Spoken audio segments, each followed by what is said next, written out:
नमस्कार दोस्तों, Bhavanand free learning पर आपका स्वागत है और मैं हूं व्योमकेश शर्मा। आज के इस वीडियो में हम बात करेंगे राजभाषा अधिकारी, हिंदी अधिकारी, अनुवाद अधिकारी, सहायक निदेशक राजभाषा या राजभाषा संवर्ग के किसी भी पद के लिए होने वाले इंटरव्यू के बारे में। मेरा नाम व्योमकेश शर्मा है और भवानंद फ्री लर्निंग पर आपका स्वागत है। तो चलिए शुरू करते हैं।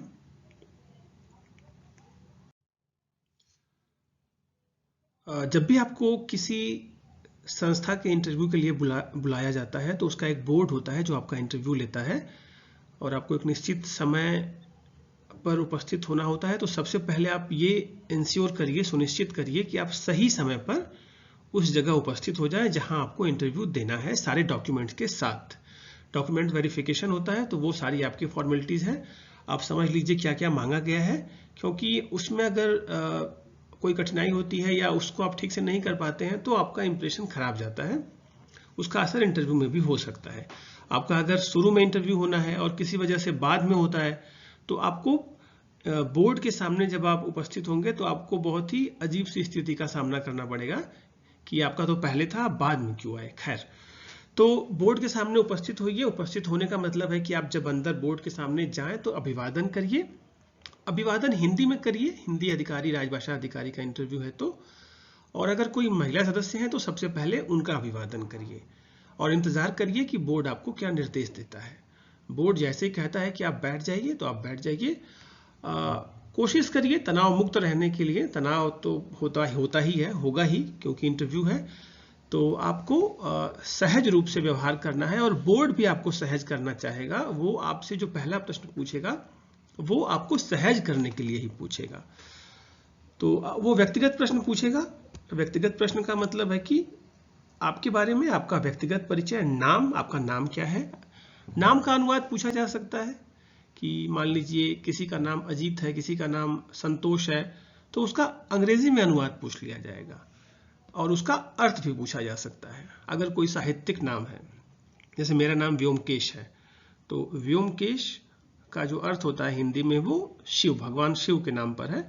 और इसी तरह से अगर कोई साहित्यकार आपके नाम से मिलता जुलता है, जैसे व्योमकेश बख्शी नाम से एक पहले सीरियल आता था और व्योमकेश दरवेश नाम से एक पुस्तक आई है विश्वनाथ त्रिपाठी की, तो व्योमकेश शास्त्री नाम से भी, छद्म नाम से हजारी प्रसाद द्विवेदी शायद आलोचना लिखते थे। तो आप ध्यान में रखिए इस चीज को।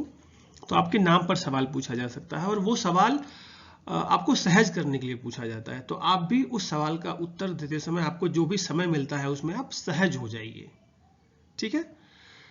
उसके बाद फिर आपसे आपकी रुचि के बारे में बात की जा सकती है कि आपकी रुचि क्या है, आपकी हॉबीज क्या है। अगर आपने अपनी हॉबीज में क्या लिखा है या आपको जो अटेस्टेशन फॉर्म मिलता है उसमें आप पहले ही भर के दे देते हैं, तो कोशिश करिए ये 3 हॉबीज दीजिए, क्योंकि आप पढ़ने लिखने वाला काम कर रहे हैं। तो उच्च शिक्षा में है तो सृजनात्मक लेखन, क्रिएटिव राइटिंग में कविता लिखते हैं या कहानी लिखते हैं, उसे याद भी रखिए। वो आपसे वहां पे सुन भी सकते हैं। यूपीएससी के इंटरव्यू तक में ये लोकगीत सुना गया है और लोग आईएएस बने हैं।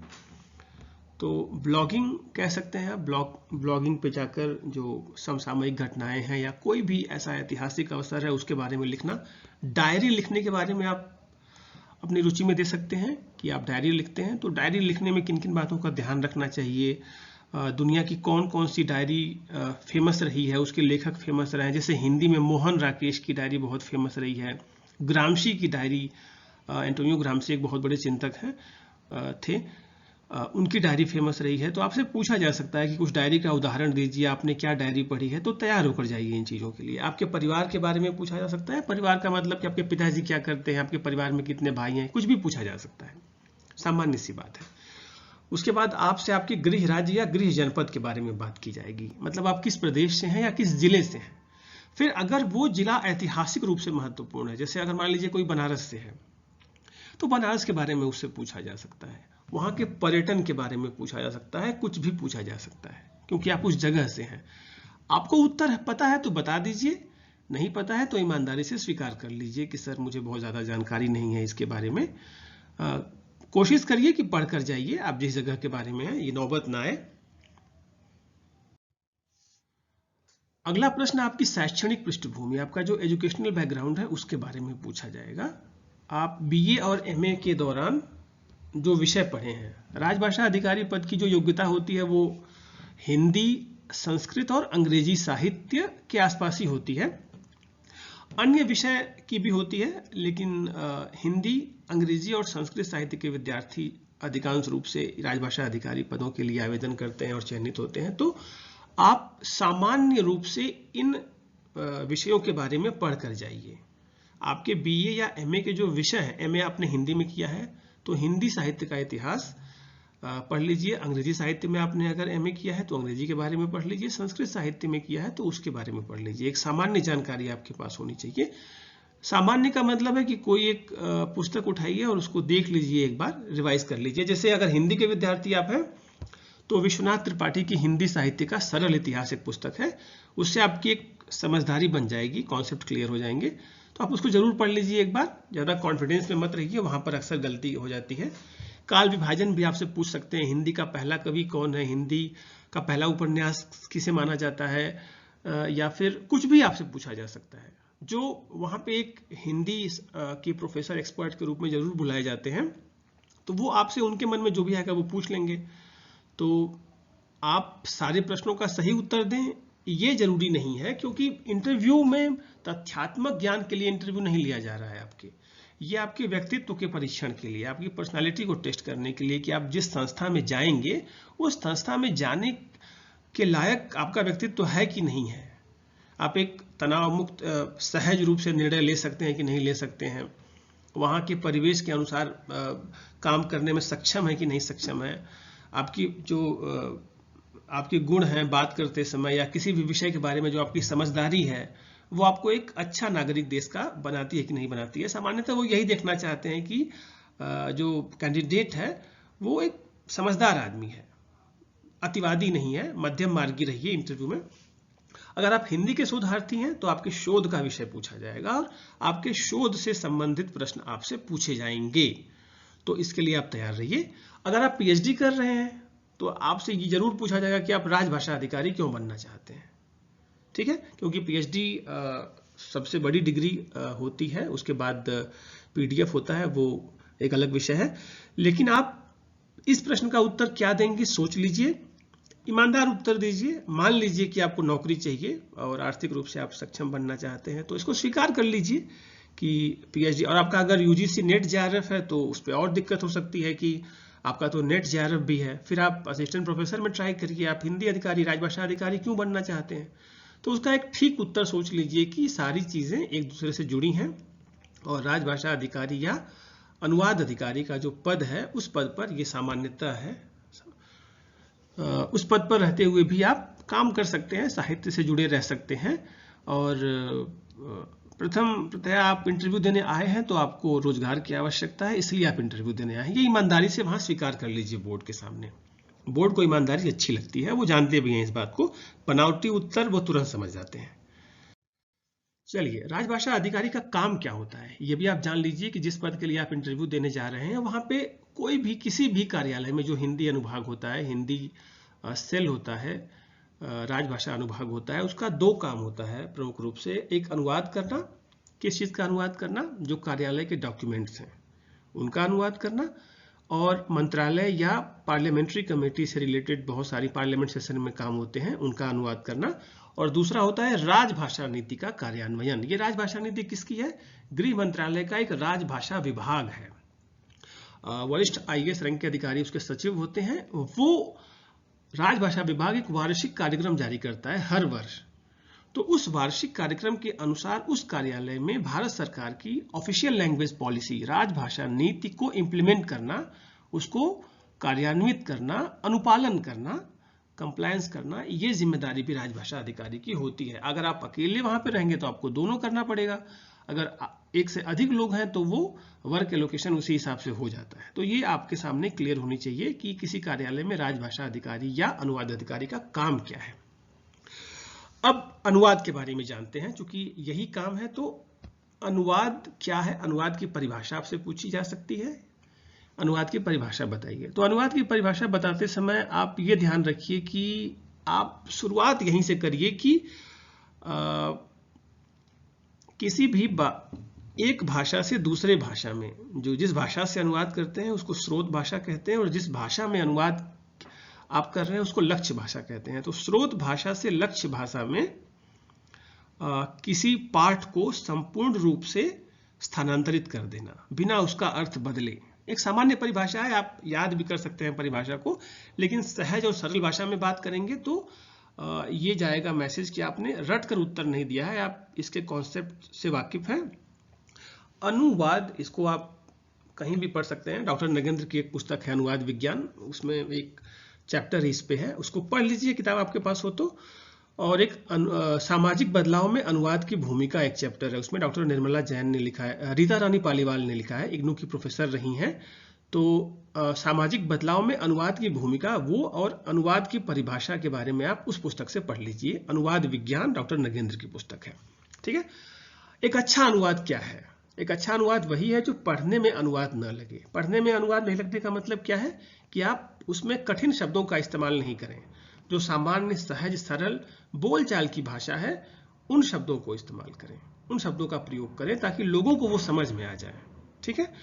तो अनुवाद का आधार क्या होना चाहिए, यह भी एक सवाल बनता है। शब्द होना चाहिए, वाक्य होना चाहिए, या वाक्यांश होना चाहिए, ठीक है।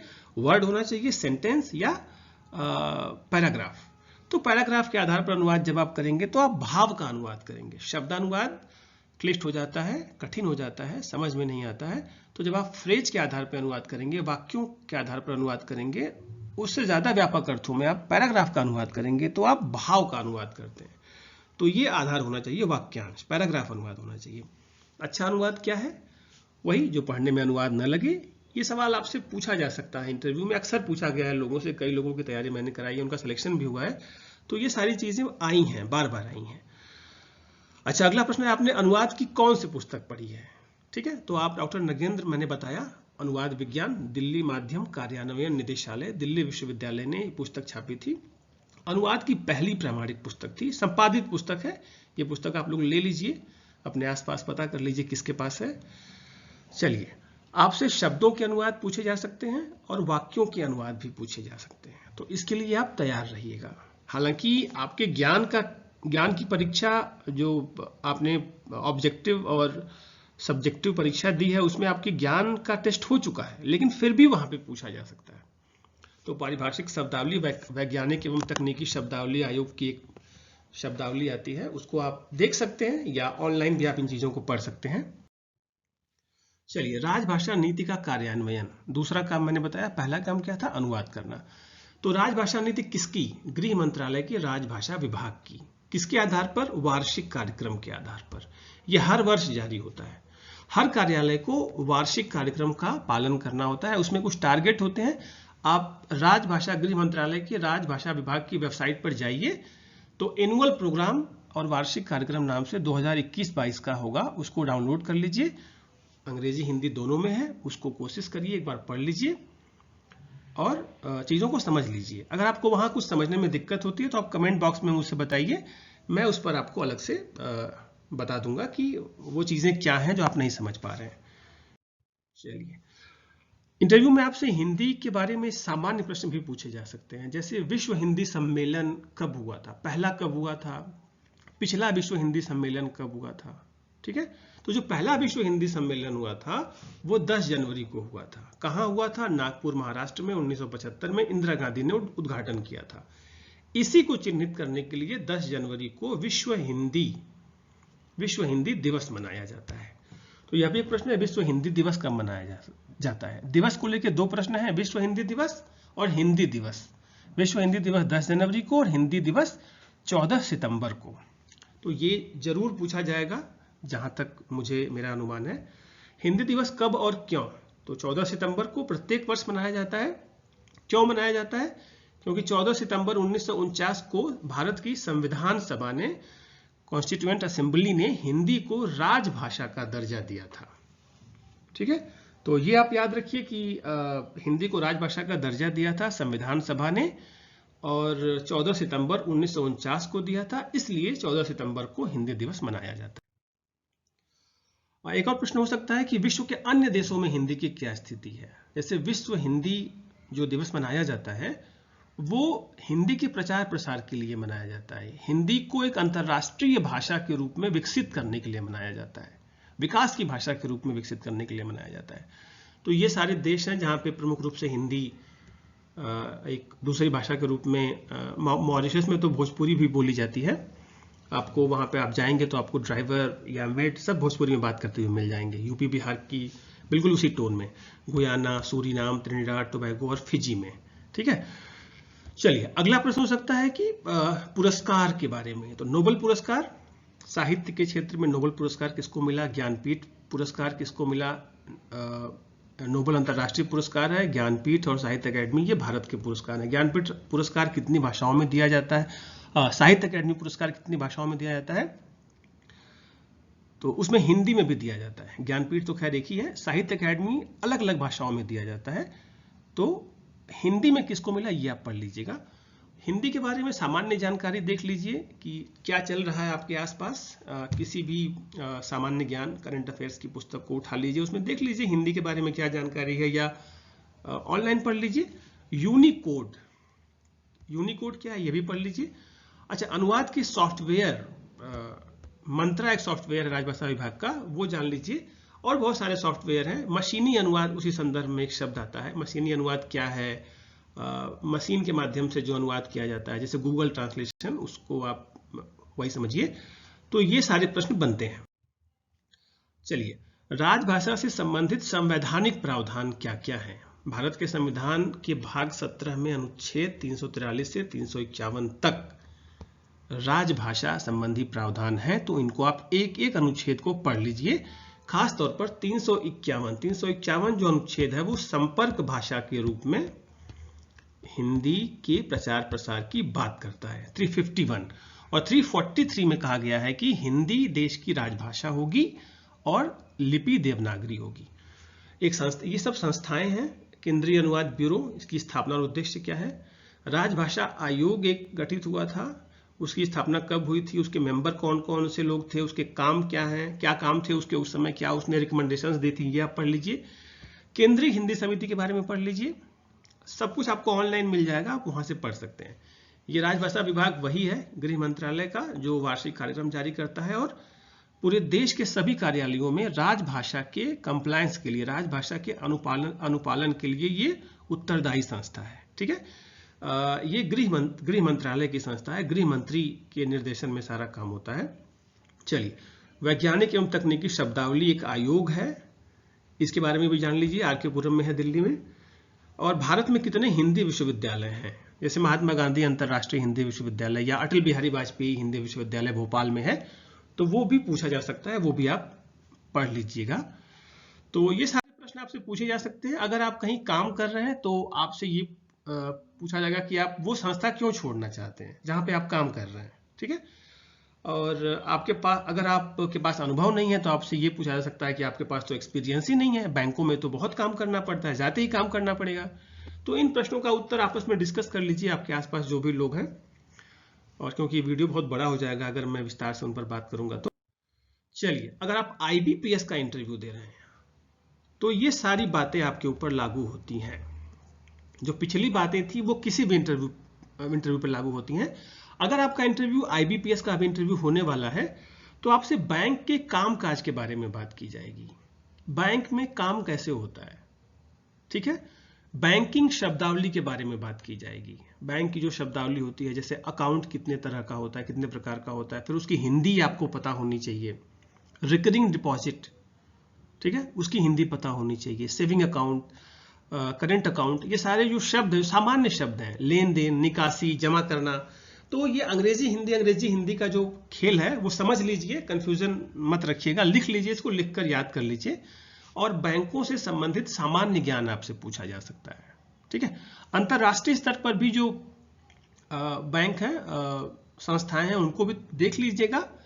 हालांकि जो भारत की हैं उनके बारे में ही ज्यादा पूछते हैं। जैसे देश में इस समय कितने राष्ट्रीय बैंक हैं, बैंकों का राष्ट्रीयकरण कब हुआ, देश का सबसे बड़ा बैंक कौन सा है, ठीक है। NPA क्या होता है, नॉन परफॉर्मिंग एसेट, आप जानते हैं। नॉन परफॉर्मिंग एसेट का मतलब जिस लोन पर बैंक को वापस रिटर्न, बैंक का कर्ज वापस उसको नहीं मिल रहा है और वो बैड लोन हो जाता है, फिर बैंक उसको कभी कभी राइट ऑफ भी कर देता है, जिसको बट्टे खाते में डालना कहते हैं। वो अपनी लोन बुक से हटा देता है उस लोन को। तो ये राइट ऑफ क्या होता है, एनपीए क्या है, सामान्य शब्दावलियां हैं। एनसीईआरटी की पुस्तक भी अभी आप पढ़ सकते हैं, ऑनलाइन भी पढ़ सकते हैं। बैंकों का मर्जर, ये अभी रिसेंटली हुआ था। किस बैंक का किस बैंक के साथ मर्जर हुआ था, क्यों किया गया, क्या मकसद है, सरकार का उद्देश्य क्या है, ये आप पढ़ सकते हैं, आपको मिल जाएगा ऑनलाइन। बैंकों का प्राइवेटाइजेशन, इसको लेकर बहुत विरोध हुआ था अभी, बैंक कर्मी सड़क पर आ गए थे। तो बैंकों का निजीकरण होना चाहिए कि नहीं होना चाहिए, क्यों अगर होना चाहिए तो क्यों होना चाहिए, नहीं होना चाहिए तो क्यों होना चाहिए।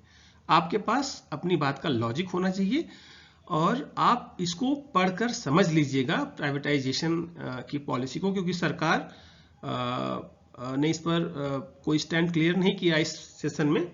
लेकिन चूंकि सरकार का अगर इस पर कोई स्टैंड है ऑफिशियली, तो आप उसको जाकर देख लीजिए और समझ लीजिए। तो ये तो हो गया विषय के बारे में। इसके अलावा आपसे पूछा जा सकता है कि आपका प्रिय कवि कौन है, आपका प्रिय उपन्यासकार कौन है, आपका प्रिय लेखक कौन है, या फिर आपसे ये पूछा जा सकता है कि आपके जीवन का लक्ष्य क्या है, आपके आइडियल कौन है। चलिए, तो आप ये तैयार कर लीजिएगा प्रश्न, और तैयार करके आप आसपास 2-4 मित्र बना लीजिए जो इंटरव्यू दे रहे हो, और उनके साथ बैठकर डिस्कस करिए इन चीज़ों के बारे में। और अगर आपको फिर भी कोई दिक्कत हो, आपका कोई विशेष प्रश्न हो, तो आप कमेंट बॉक्स में पूछिए, मैं उसका उत्तर देने का पूरा प्रयास करूंगा। अगर आप किसी CPSE, central public sector enterprises, या पब्लिक सेक्टर अंडरटेकिंग पीएसयू या ऑटोनॉमस बॉडी में इंटरव्यू देने वाले हो, या किसी अन्य संस्था का इंटरव्यू देने वाले हो, तो बाकी सारे प्रश्न वहां के लिए भी समान है।